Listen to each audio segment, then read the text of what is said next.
এই সপ্তাহে টিআরপির হাড্ডাহাড্ডি লড়াই।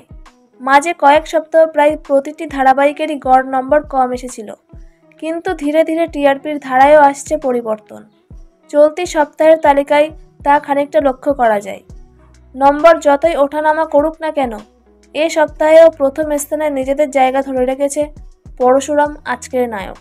তৃণা সাহা এবং ইন্দ্রজিৎ বসু অভিনীত কাহিনী দর্শকের যে বেশ ভালো লেগেছে, এই নম্বর তার প্রমাণ। এই সপ্তাহে ধারাবাহিকের প্রাপ্ত নম্বর 7.4। জগদ্ধাত্রীর জায়গা কি তবে ফসকে গেল? প্রায় 2.5 বছর ধরে সম্প্রচারিত হচ্ছে এই ধারাবাহিক। জগদ্ধাত্রী, স্বয়ম্ভু এবং দুর্গার জীবনের নিত্য নতুন মোড় নজর কেড়েছে দর্শকের। গল্প ঘুরেছে অন্যদিকে, কিন্তু নতুন মোড়ও টেনে রাখতে পারল না দর্শককে। তাই তো জগদ্ধাত্রীকে টেক্কা দিয়ে এগিয়ে গেল ফুলকি।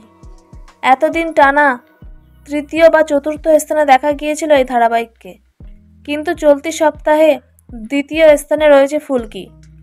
তাদের প্রাপ্ত নম্বর 7.3, আর তৃতীয় স্থানে রয়েছে জগদ্ধাত্রী। এখনও অবশ্য মা মেয়ের চমক দেখার অপেক্ষায় সবাই।